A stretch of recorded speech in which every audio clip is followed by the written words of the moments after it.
இன்னைக்கு உங்களை பார்த்து கேட்கிறார், என் மகனே நீ சுகமாக நீ விரும்புறியா, மகளே நீ சுகமாக நீ விரும்புறியா என்று ஆண்டவர் கேட்கிறார்.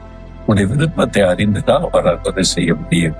நான் விரும்புறேன், எனக்கு சுகம் வேணும், என் குழந்தைக்கு சுகம் வேணும், என் கணவருக்கு சுகம் வேணும். உன்னுடைய விருப்பத்தை நீங்க உண்மையா சொன்னீங்கன்னா இயேசு அற்புதம் செய்வார். ஆண்டவர் அவனுக்கு அற்புதம் செய்த பிறகு தேவாலயத்துல அவனை பார்த்தார்.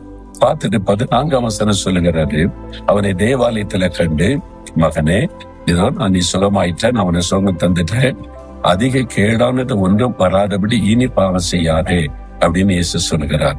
அப்ப அவனுடைய வியாதிக்கு என்ன காரணம்? அவனுடைய பாவம். இயேசு அதை அறிந்திருந்தா. அவனுடைய பாவத்தினாலதான் வியாதிப்பட்டு படுக்கையில் ஆனான். ஆனா இயேசு அதெல்லாம் பெரிதப்படுத்தாம அவன் மேல அன்பு கூர்ந்து அந்த பாவத்தெல்லாம் மன்னித்து அவனை குணமாக்கினான். ஏன்னா அவனுடைய பாவத்தை தண்ணீர் ஏற்றுக்கொண்டார். அவர் பாவத்தை சுமந்து திருக்க வெளிப்பட்ட தேவாட்டு குட்டி தானே, அந்த பாவத்தை அவர் சுமந்து கொண்டு அவனை சுகமாக்கி விட்டார். இப்ப சொல்லுகிறார், இனி பாவம் செய்யாதே மகனே, நீ பாவம் செய்த அதிக கேடானது உனக்கு வரும் என்று எச்சரிக்கிறார். பாத்தீங்களா? அப்ப இயேசு பாவத்தை மன்னிச்சுட்டார், சுகம் கொடுத்துட்டார்னா அதன் பிறகு பாவம் செய்யாதபடி ஜாக்கிரதையா இருக்கணும். இல்ல இயேசு எல்லாத்தையும் மன்னிச்சுறார், இஷ்டப்படி இருக்கலாம் அப்படின்னு தப்பா நினைச்சிடக்கூடாது. அதிக கேடானது வரும்னு ஆண்டவர் எச்சரிக்கிறார். அப்ப இன்றைக்கு ஒருவேளை உங்களுடைய பாவத்து நிமித்தம் அந்த வியாதி வந்திருக்கலாம்.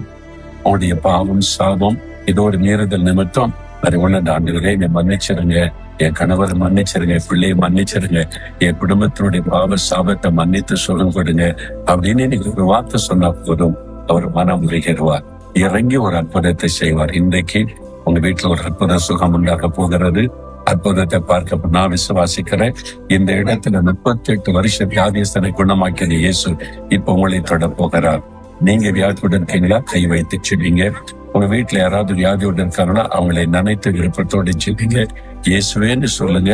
இயேசுவே பாவத்தை மன்னித்து சுகமாக்குன்னு சொல்லுங்க. அற்புதம் நடக்கும். தகப்பனே, சுகமாக வேண்டும் என்று விரும்புகிறாயான்னு கேட்டு அந்த மனிதனுக்கு அற்புத சுகம் கொடுத்தீங்களே, இந்த மகளை பாருங்க, இந்த மகனை பாருங்க, வியாதியினாலே பாதிக்கப்பட்டு கலங்கி வேதனையோடு ஜெபிக்கிறாங்க. நீங்க வியாதியஸ்தரை கண்டு மனதுருகிய தொட்டை குணமாக்கினீங்களே, நான் வியாதி படுக்கையில் கிடந்த போது என்னை தேடி வந்து சுகமாக்குனீங்களே, இந்த மகனை சுகமாக்குங்க, இந்த மகளை சுகமாக்குங்க, இந்த குழந்தையை குணமாக்குங்க. இயேசு கிறிஸ்துவின் நாமத்தில் இப்பொழுது சுகம் உண்டாகட்டும். அந்த வியாதி மறையட்டும், வியாதி படுக்கை மாறட்டும், அற்புத சுகம் இன்றைக்கு அவளுக்கு உண்டாகட்டும். இயேசு கிறிஸ்துவின் நாமத்தில் ஜெபிக்கிறோம். ஆமென், ஆமென்.